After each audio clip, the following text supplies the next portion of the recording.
నమస్కారం. భక్తిప్రదం కార్యక్రమానికి స్వాగతం. పూజలు చేయ పూలు తెచ్చాను, పూజకు వేళాయరా, పూజ సేతుము రారమ్మ, ఇలా ఎన్నో పూజ పాటలు మనకు వినిపిస్తాయి. ప్రతినిత్యం గృహాల్లో, గుడుల్లో పూజా కార్యక్రమాలు కనిపిస్తాయి. అసలు పూజా విధానంలో క్రియలు ఏమిటి, ఆ పూజ తంతులో అంతరార్థం ఏమిటి? పూజలు చేసేటప్పుడు దైవంపై పుష్పాలు చల్లుతారు, అగరొత్తు ముట్టిస్తారు, కర్పూరం వెలిగిస్తారు, గంట వాయిస్తారు. అసలు పూజలు ఎందుకు చేయాలి? పూజా ఫలం ఏమిటి? దైవాలకు పూజలు చేస్తాం, గురువులకు పూజలు చేస్తాం, పెద్దలను పూజిస్తాం. ఇలా ఇంకెవరు పూజార్హనీయులు? మెప్పు కోసమో గొప్ప కోసమో అనర్హులను అందలమెక్కించి పూజలు చేయటం చూస్తూ ఉంటాం. ఇలా చేస్తే పుణ్య ఫలాలకు బదులు పాపకర్మలు అనుభవించాల్సి వస్తుంది అంటారు పెద్దలు. ఇది నిజమేనా? పూజా కార్యక్రమాల కథా కమామిషు చూద్దాం. పాపం పుణ్యం, ఏది పాపం ఏది పుణ్యం, ఏది నరకం ఏది స్వర్గం? పూజా పునస్కారాలతో పుణ్యఫలాలు ప్రాప్తిస్తాయా? గృహాల్లో పూజలకు, గుడుల్లో పూజలకు తేడా ఏమిటి? గోత్రనామాల విశిష్టత ఏమిటి? భగవంతునికి భక్తునికి సంధానకర్తలా ఉండే అర్చక స్వామి పూజల ద్వారా మన వేదనలను భగవంతునికి నివేదన చేస్తాడా? సర్వశక్తిమంతుడు, సర్వాంతర్యామి, సమస్త జగత్తులో ఉండే దేవదేవుడికి మన విన్నపం తెలియచేయటానికి ఆలయానికే వెళ్లాలా? ప్రశాంత నిలయాల్లాంటి ఆలయాల్లో భగవదారాధన భక్తి ప్రదంగా చేయటానికి వీలవుతుందని ఆలయాలు సందర్శించాలా? ఇవన్నీ చాలా మందికి వచ్చే సందేహాలు. వీటికి సమాధానాలు అన్వేషించడానికి ప్రయత్నిద్దాం.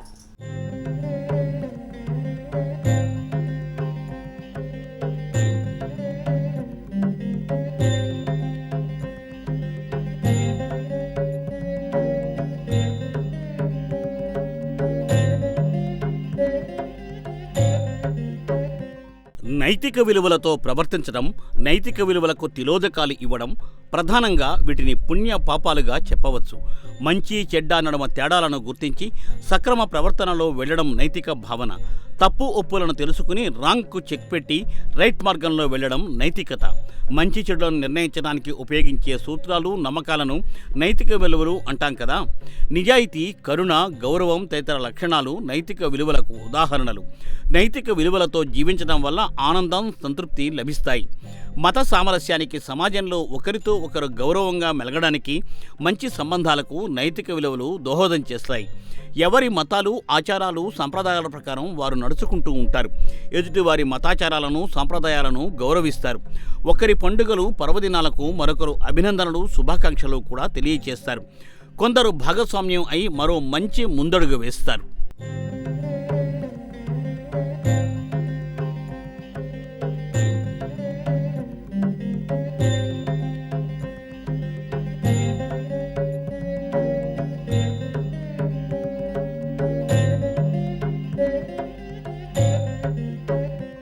పాపాలకు పాల్పడితే కష్టాలు, బాధలు, పుణ్యాలకు పాల్పడితే సుఖాలు, సంతోషాలు. ఏ మతాలు చెప్పేవైనా ఇవే సూత్రాలు. హైందవ పురాణాలు, ఆచారాలు, సంప్రదాయాల ప్రకారం పాపాలకు నరకం, పుణ్యాలకు స్వర్గం సంప్రాప్తిస్తుంది.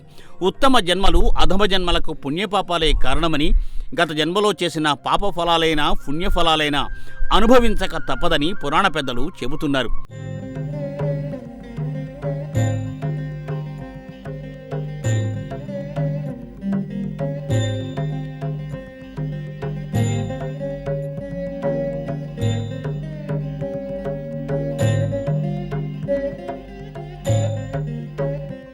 ఎన్నో పాపకార్యాలు చేసేసి అప్పుడుప్పుడు పుణ్యకార్యాలు చేయడానికి రెడీ అయితే పాప ప్రక్షాళన జరిగిపోయి పుణ్యఫలాలు అందిస్తాయని అనుకోవడానికి వీలే లేదు.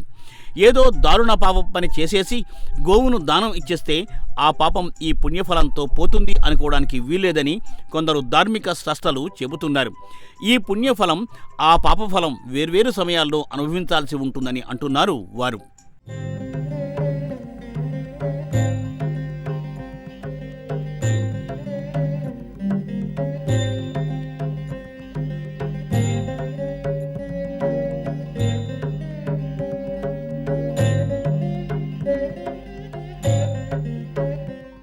అయితే తీవ్ర పశ్చాత్తాపం చెంది ప్రాయశ్చిత్త పూజలు, వ్రతాలు, నోములు నిష్ఠగా ఆచరించి స్వీయ బుద్ధితో చేసిన తప్పిదాలో, గ్రహపాటు పొరపాట్లను అలవాట్లుగా మార్చుకోకుండా మంచిగా మెలిగితే పుణ్యఫలాలకు అర్హులు కావచ్చునని పవిత్ర పురాణాలు ఘోషిస్తున్నాయి. ఎన్నో పర్వదినాలు, పవిత్ర మాసాలు, పండుగలలో ప్రత్యేక పూజలు, వ్రతాలు, నోములు చేసుకునే అవకాశాలు ఉన్నాయి. ఇది కాక నిత్య పూజలు యథావిధిగా ఆచరిస్తే ఆ పుణ్యఫలం దీనికి తోడవుతుంది.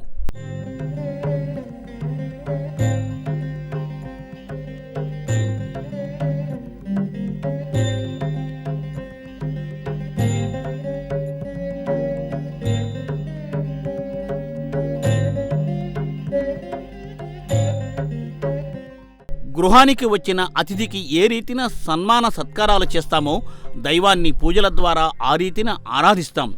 షోడశోపచార పూజలతో దైవాలను పూజిస్తాం. పూజా కార్యక్రమంలో పలుమార్లు నమస్కారం చేస్తాం. అయితే పూజ పూర్తయ్యాక మనస్సులో కోరికను తెలియచేస్తూ మరోసారి నమస్కారం చేస్తాం. దీనినే పునర్నమస్కారంగా పెద్దలు చెబుతారు. పునర్నమస్కారాన్ని పునస్కారంగా తెలియచేస్తారు. అయితే దీనికి వేర్వేరు అర్థాలు ఎన్నో ఉన్నాయి.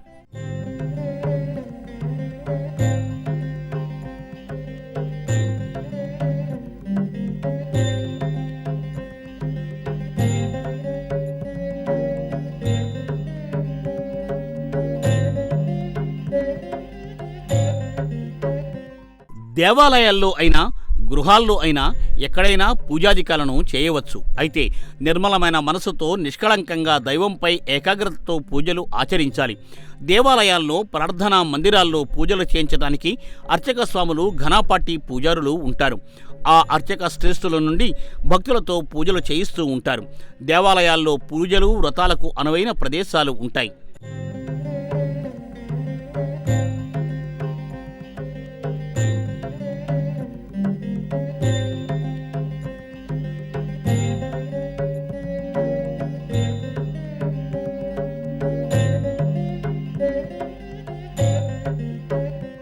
ఇక ఇళ్లలో పూజలు చేయాల్సి వస్తే వాస్తుశాస్త్రం ప్రకారం పూజ గది ఈశాన్య దిశలో ఉండాలి.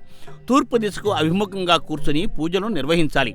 అలా వీలు కాని పక్షంలో రెండో పక్షంగా ఉత్తరం వైపు దైవపటాలు ఉంచి పూజలు చేయవచ్చునని పెద్దలు చెబుతున్నారు. పూజా మందిరంలో వివిధ దేవతా విగ్రహాలు, దైవ చిత్రపటాలు ఉంచి పూజ చేసుకోవచ్చు. అయితే పూజ గదిని ఎప్పుడూ పరిశుభ్రంగా ఉంచాలి. ధూప, దీప, నైవేద్యం, పుష్పం, పత్రార్చనలతో దైవ పూజను చేయాలి. పూజ అనంతరం నైవేద్యం తప్పనిసరిగా సమర్పించాలి. దైవ నివేదన చేశాక ఆ నైవేద్యాన్ని ప్రసాదంగా స్వీకరించాలి. ప్రసాదం అంటే దైవ అనుగ్రహంగానే భావించాలి. ప్రసాద తిరస్కరణ దైవ తిరస్కరణ కింద లెక్క. అందుకే పూజకు ప్రాధాన్యత ఎంత ఉందో నైవేద్యం, ప్రసాదం స్వీకరణకు అంతే ప్రాముఖ్యం ఉంటుందని ఆలయ అర్చక స్వాములు చెబుతారు.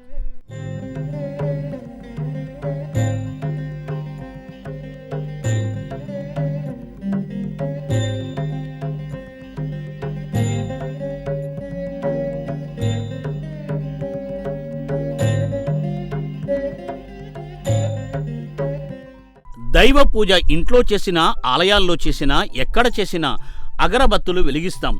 గంట వాయిస్తూ హారతి కర్పూరం సమర్పిస్తాం.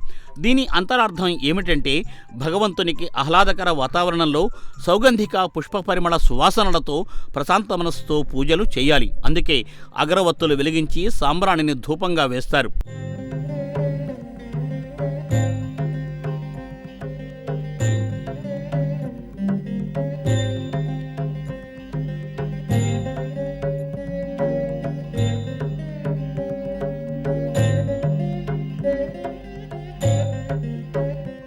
శుభ్రత వెలుగుకు హారతి కర్పూరం దోహదం చేస్తుంది.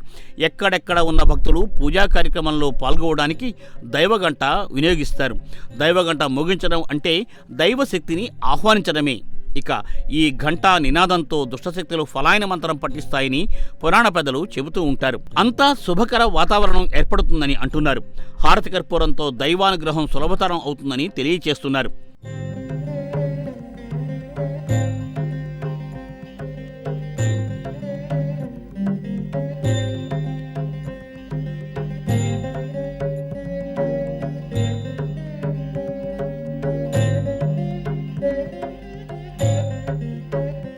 ఆలయాల్లో గోత్రనామాలతో పూజలు చేస్తారు. ఇది హిందూ సాంప్రదాయాల్లో ప్రధాన భాగం. ఎందుకంటే గోత్రం ఆ వ్యక్తి మూలపురుషుణ్ణి సూచిస్తుంది. పూర్వపు మూలపురుషులందరూ ఋషులే. ఆ ఋషుల పేరిట వచ్చినవే గోత్రాలు. భారద్వాజస, ఆంగీరస, కౌండిన్యస, హరిదశ ఇలా ఆయా ఋషుల పేరిట గోత్రాలను అర్చక స్వాములు చదివి దైవాలకు పూజలు నిర్వహిస్తారు. మహర్షి పేరుతో పాటు సగోత్రం అని చదువుతారు. అంటే మంచి గోత్రస్థుడు అని అర్థం. అందుకే గోత్రాల్లో చివరన స అనే అక్షరం వస్తుంది.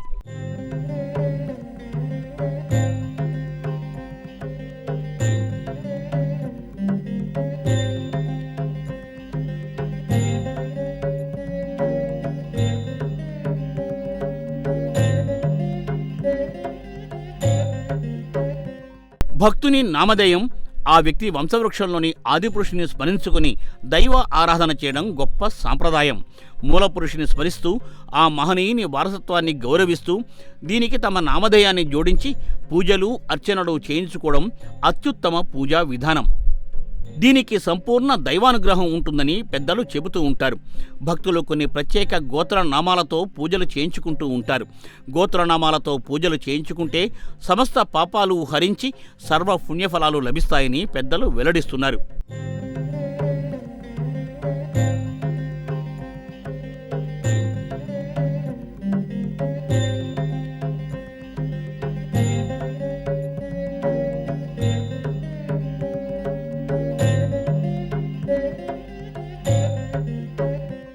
గుడికి వెళ్లి పుష్పాలు పత్రాలు సమర్పిస్తాం. దాదాపు అన్ని పుష్పాలతో కొన్ని పత్రాలతో పూజలు చేస్తాం. పత్ర పుష్ప పూజలకు తోడు ఆలయంలో దైవాలకు ఫలాలు సమర్పిస్తాం. ఈ ఫలాల్లో కదలీబల ఫలానికి విశేష ప్రాధాన్యం ఇస్తాం. టెంకాయలు కొడతాం. కొబ్బరికాయలు, అరటి పండ్లకు ఆలయాలు దైవాలకు అంత అవినాభావ సంబంధం ఎందుకు ఉంటుంది? పత్ర పుష్ప ఫల పూజలతో దైవానుగ్రహం తప్పక కలుగుతుందా? పాపపు పనులు చేసేసి మొక్కులు మొక్కేసుకొని అరటి పండ్లు అర్పించి కొబ్బరికాయలు కొట్టేస్తే పుణ్యఫలాలు లభించేస్తాయా?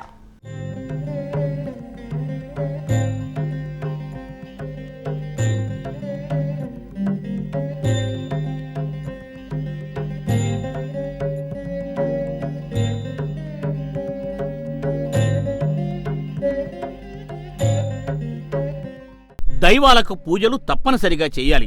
గురు పూజా దినోత్సవం నాడు పవిత్ర దినాల్లోనూ గురువులను పూజిస్తాం, పెద్దలను పూజిస్తాం. అయితే వీరు కాకుండా పూజార్హనీయులు ఎవరు?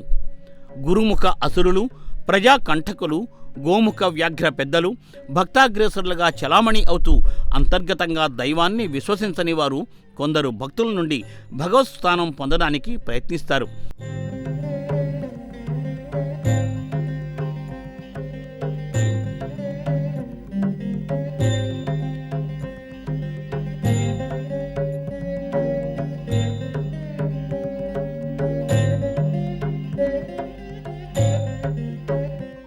తమ నటనా భక్తితో ఎన్నో స్వప్రయోజనాలు పొందడానికి యత్నిస్తారు. అపాత్ర దానం మాదిరి ఈ తరహా దైవ వ్యతిరేకులను భక్తులు తెలియక పూజిస్తే వారికి ఏం ఫలాలు వస్తాయి? పుణ్యఫలాలా లేక పాపఫలాలా అని చాలామంది సందేహం వ్యక్తం చేస్తారు. అయితే ఈ తరహా పూజల వల్ల భక్తులకు ఏ పాపాలు అంటవని, అలాగని పుణ్యఫలాలు రావని పెద్దలు చెబుతున్నారు. భక్తులను దైవాన్ని మోసగించిన వ్యక్తులు మాత్రం పాపఫలాలకు సంపూర్ణంగా అర్హులవుతారని అంటున్నారు.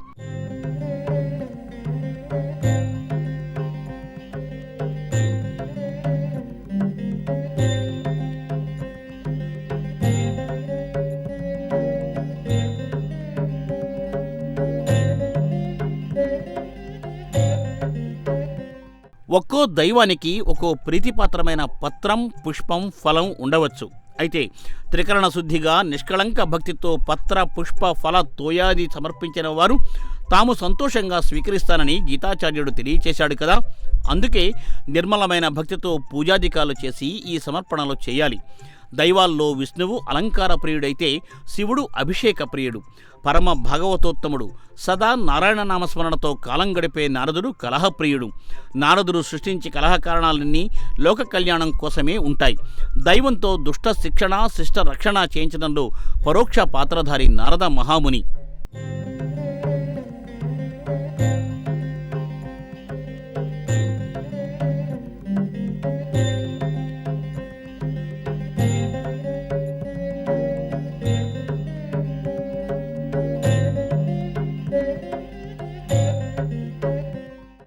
పత్రాలతో పూజలు చేసే పండుగలు, పుష్పాలు, ఫలాలతో పూజలు చేసే పండుగలు, పుష్పాలనే దైవంగా భావించేసే పండుగలు, ఇలా ఎన్నో పండుగలు ఉన్నాయి. అయితే దైవ ఆరాధనలో కదలీబలం, నారికేళం ప్రథమ స్థానం పొందాయి. ఎందుకు అరటిపండ్లు, కొబ్బరికాయలను ఖచ్చితంగా దైవసేవలో వినియోగిస్తారు?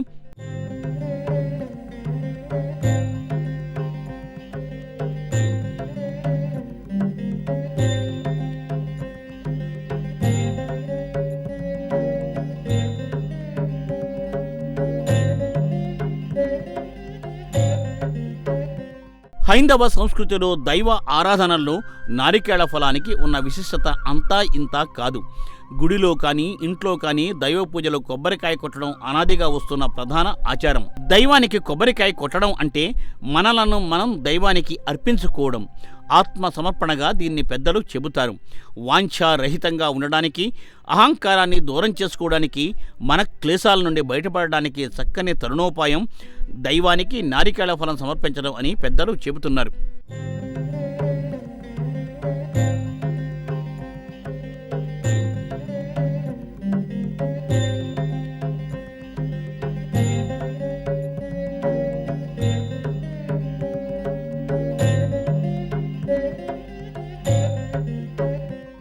కొబ్బరికాయ వెలుపలి పొర అహంకారానికి, లోపల ఉన్న శ్వేతభాగం స్వచ్ఛతకు ప్రతీక అని పండిత శ్రేష్ఠులు, దైవ సేవా దురంధరులు చెబుతున్నారు. కొబ్బరికాయను కొట్టడం అంటే అహంకారాన్ని విడిచిపెట్టడమే అని, దైవ భక్తిని పెంపొందించుకోవడమే అని తెలియచేస్తున్నారు. దైవ నైవేద్యంగా టెంకాయను సమర్పిస్తే దైవ అనుగ్రహం తప్పకుండా లభిస్తుందని భక్తులు విశ్వసిస్తారు. దైవానికి నారికేళ ఫల సమర్పణతో సర్వ పాపాలు పటాపంచలై జీవితంలో సుఖ సంతోషాలు చేకూరుతాయని అర్చక పెద్దలు వెల్లడిస్తున్నారు.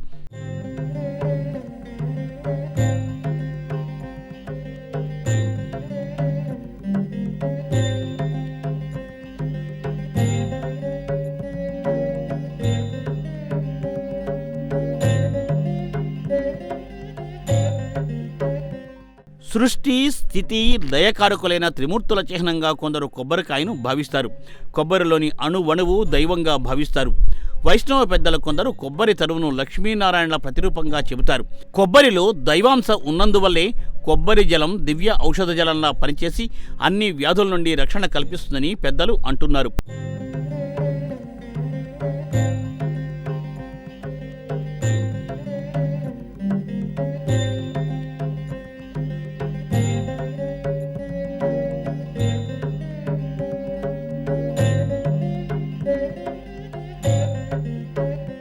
హిందూ సంప్రదాయంలో అరటిపళ్లకు విశేషమైన ప్రాధాన్యత ఉంది.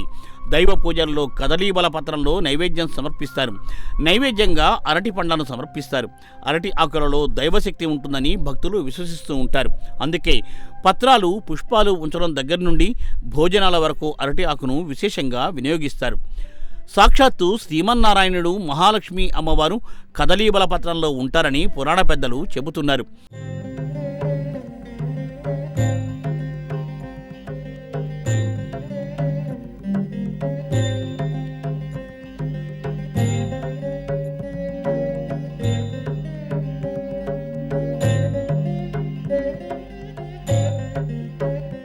అరటి ఆకులో నైవేద్యం సమర్పిస్తే వినాయక స్వామి, దుర్గామాత ఎంతో సంతసించి వరాల జల్లు కురిపిస్తారని అంటున్నారు.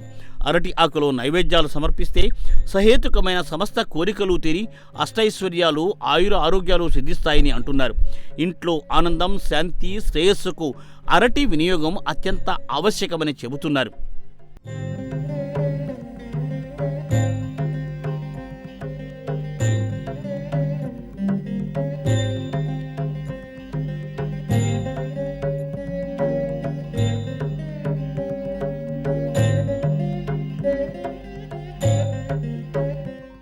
సమస్త వర్ణాల మిశ్రమంగా అరటి ఉంటుంది. హరిత శోభతో విరాజిల్లే కదలీబల వనంలో అరటి చెట్టు ఆకులు, కాయలు ఆకుపచ్చగా ఉంటాయి. కాండంలోని దూట తెల్లగా ఉంటుంది. అరటి పువ్వు ఎర్రగా ఉంటుంది. అరటికాయ ఫలంగా మారితే పసుపచ్చగా ఉంటుంది. అరటిపండు తొక్క తీస్తే తెల్లగా ఉంటుంది. అరటిని తెగ నరికితే అందులోంచి మొక్క పుట్టుకొస్తుంది. అరటిలో ఆకులు, కాండం, పువ్వులు, పళ్ళు అన్నీ పవిత్రమైనవే. అన్నింటా విశిష్టతలు సంతరించుకున్న అరటిలో ఫలాన్ని దైవ ఫలంగా భావిస్తారు. అరటి ఫలాన్ని దైవానికి నైవేద్యంగా పెడితే చక్కటి ఫలితాన్ని దైవం మనకు అందజేస్తారని పెద్దలు తెలియచేస్తున్నారు.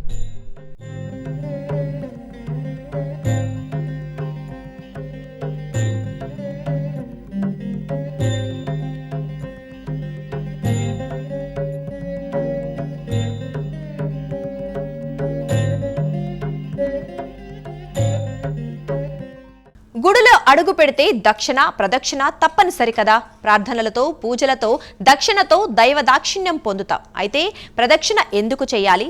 ప్రదక్షిణ ఫలం ఏమిటి? ప్రదక్షిణ ఏమిటి? అప్రదక్షిణ ఏమిటి? ప్రదక్షిణల సంఖ్య ఏమిటి? ఒక్కో గుడిలో ఒక్కో రీతిలో ఒక్కో సంఖ్యలో ప్రదక్షిణలు చేయాలంటారు కదా. దీంట్లో అంతరార్థం ఏమిటి?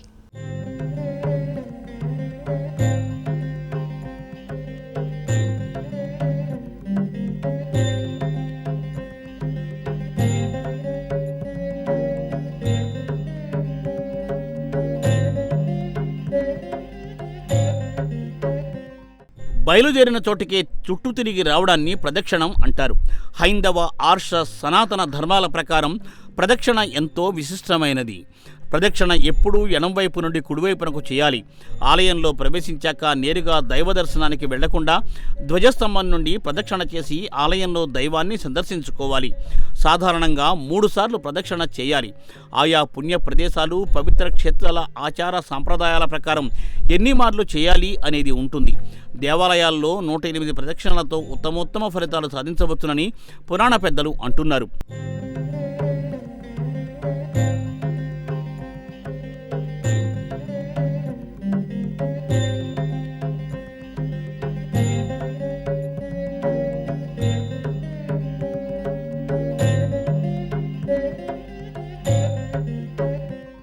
దైవ ఆలయాల్లో దేవతా సానుకూల శక్తి పొందడానికి దక్షిణం వైపు నుండి ప్రదక్షిణం చేయాలని పండిత శ్రేష్ఠులు, అర్చక ఘనపాఠీలు అంటున్నారు. అన్య ఆలోచన లేకుండా దైవంపై మనస్సును నిలిపి మనస్సులో దేవతా ధ్యానం చేస్తూ ప్రదక్షిణలు చేయాలి అంటున్నారు. గ్రహచారం సరిగ్గా లేనప్పుడు, భవసాగరంలో కొట్టుమిట్టాడుతున్నప్పుడు, అరిష్టాలు ఏర్పడినప్పుడు అర్చక స్వాములు పండిత పెద్దల సూచనలు, సలహాలకు అనుగుణంగా ఆలయాలలో నియమిత సంఖ్యతో ప్రదక్షిణలు చేస్తే ఆ కష్టాలు తొలగిపోతాయని పెద్దలు చెబుతున్నారు.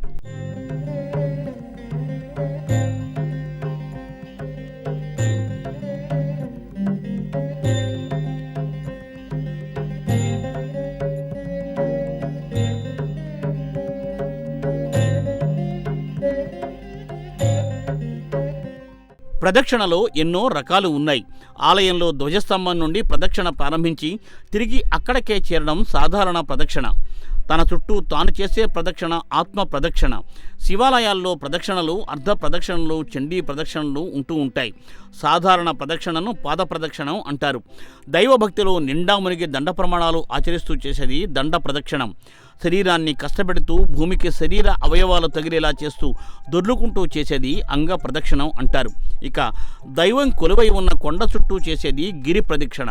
భారతావనిలోని ఎన్నో గిరి శిఖర ఆలయాలలో గిరి ప్రదక్షిణలు ఉన్నాయి. ప్రధానంగా అరుణాచలం, సింహాచలం, అరుణగిరి, సింహగిరి ప్రదక్షిణాలకు విశ్వవ్యాప్తమైన కీర్తి ఉంది.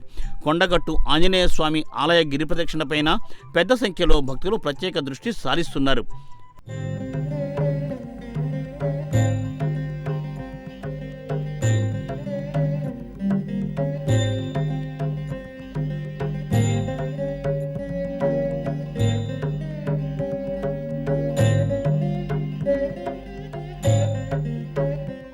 వినాయక వ్రతకల్ప కథలో వినాయకుడు, కార్తికేయుడు నడుమ గణాధిపత్యానికి సంబంధించిన కథ ఉంటుంది.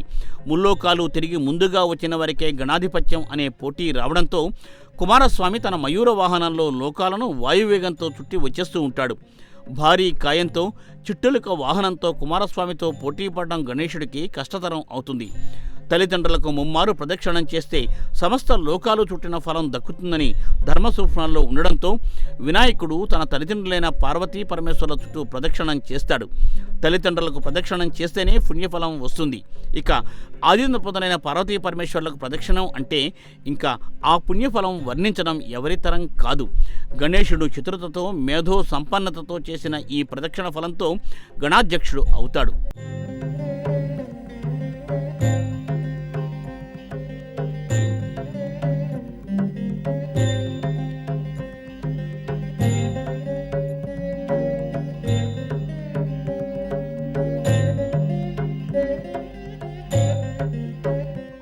గోప్రదక్షిణ చేస్తే అపార పుణ్యఫలం ఉంటుంది. శుభాశుభ కార్యాలు దేంట్లో అయినా గోమాత గో సంతతి ఉండాల్సిందే. సమస్త దేవతలు దేనువులో కొలువై ఉంటాయని సకల ధర్మశాస్త్రాలు తెలియచేస్తున్నాయి. వినాయక స్వామి కుమారస్వామి నడుమ గణాధ్యక్ష పోరులో ప్రదక్షిణ కథ ఉన్నట్లే గోప్రదక్షిణ కథను కూడా పురాణాలు వివరిస్తున్నాయి. బ్రహ్మ సృష్టిలో అహల్య అత్యంత సౌందర్యరాశిగా ఉదయిస్తుంది. ఆమెను వివాహం చేసుకోవడానికి దేవ గంధర్వ యక్ష కిన్నెర కింపురుష పురుష పుంగవ గణాలన్నీ ఉత్సుకతను చూపిస్తాయి. అహల్యను తనకిచ్చి వివాహం చేయమని అమరేంద్రుడు బ్రహ్మదేవుని కోరతాడు. అయితే ముల్లోకాలను ఎవరైతే ముందుగా చుట్టి వస్తారో వారికే అహల్య దక్కుతుందని బ్రహ్మ చెబుతాడు.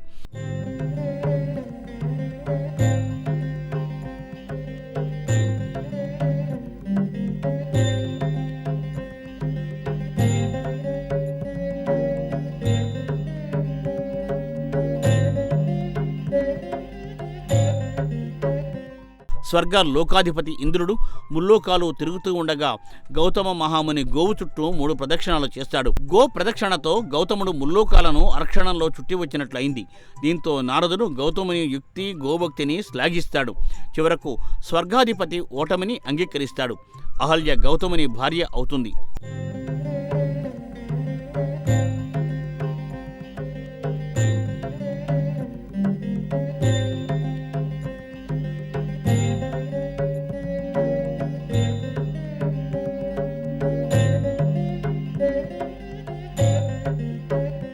ధర్మో రక్షతి రక్షితః. ధర్మాన్ని మనం రక్షిస్తే ఆ ధర్మం మనల్ని రక్షిస్తుంది. అయితే ఎన్నో పుణ్యఫలాలు ఎన్నెన్నో యజ్ఞ యాగాలు చేసి సాధించుకున్న గొప్ప పదవులను ధర్మ విరుద్ధ ప్రవర్తనతో పోగొట్టుకోవడమే కాకుండా శాపగ్రస్తులు కూడా అవుతూ ఉంటారు. గౌతముడు ప్రభాత సమయంలో నదీ స్నానానికి వెళ్ళినప్పుడు గౌతముని రూపంలో ఇంద్రుడు అహల్య చెంతకు చేరి ధర్మవిరుద్ధంగా ప్రవర్తిస్తాడు. అంతే, అప్పటి నుండి పతనావస్థకు చేరుకుంటాడు. గౌతముని శాపానికి గురై భయంకర వ్యాధిగ్రస్తుడు అవుతాడు.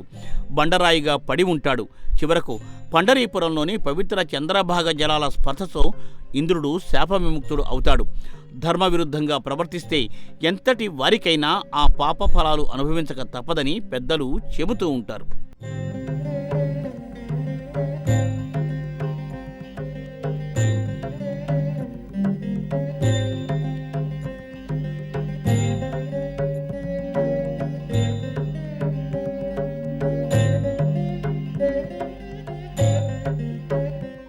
కర్మానుసారేణ బుద్ధి అంటారు. మన ప్రారబ్ధ కర్మలను బట్టి బుద్ధి ఆ రీతిన ప్రవర్తిస్తుందని చెప్తారు. పురాకృత ప్రారబ్ధాలు పూర్వజన్మ అదృష్టాలు ఉంటాయా? ఈ ప్రశ్నలకు హైందవం అవును అని సమాధానమిస్తోంది. పుట్టిన వానికి మరణం, మరణించిన వారికి జన్మం తప్పదని, శరీరం అశాశ్వతం, ఆత్మ శాశ్వతమని అందరూ పెద్దలు చెబుతూ ఉన్నారు. పాప పుణ్య ఫలాలు అనుభవించక తప్పదని అంటున్నారు. అయితే పాపానికి అనుభవించాల్సిన పాప ఫలాలు, పుణ్యానికి నోచుకున్న పుణ్య ఫలాలు రెండు కర్మ ఫలాలు అనుభవించక తప్పదని అంటున్నారు. ఘోర పాపం చేసేసి గోవుదానం ఇచ్చేస్తే ఈ పుణ్యఫలంతో ఆ పాప ఫలం పోదని, ఘోర పాపానికి సంబంధించిన పాప కర్మ ఫలం అనుభవించక తప్పదని, గోవుదానం ఇచ్చిన పుణ్యఫలం స్వర్గఫలం అనుభవించక తప్పదని పెద్దలు తెలియజేస్తున్నారు. అందుకే అంటూ ఉంటారు, ఎక్కువ పాపాలు చేసి తక్కువ పుణ్యం చేసిన వారు తొలుత స్వర్గానికి వెళ్లి తరువాత నరకానికి వెళ్తారని, అదేవిధంగా ఎక్కువ పుణ్యాలు చేసి తక్కువ పాపాలు చేసిన వారు తొలుత నరకానికి వెళ్లి తరువాత స్వర్గానికి వెళ్తారని అంటారు. అందుకే ఎప్పుడూ పాపాల జోలికి వెళ్ళకూడదు, పుణ్యాలు చేయటం మానకూడదని సర్వశాస్త్రాలు చెప్తున్నాయి. ఇక ఇది ఇవాల్టి భక్తిప్రదం కార్యక్రమం. మరో కార్యక్రమంతో మళ్ళీ కలుద్దాం. నమస్తే.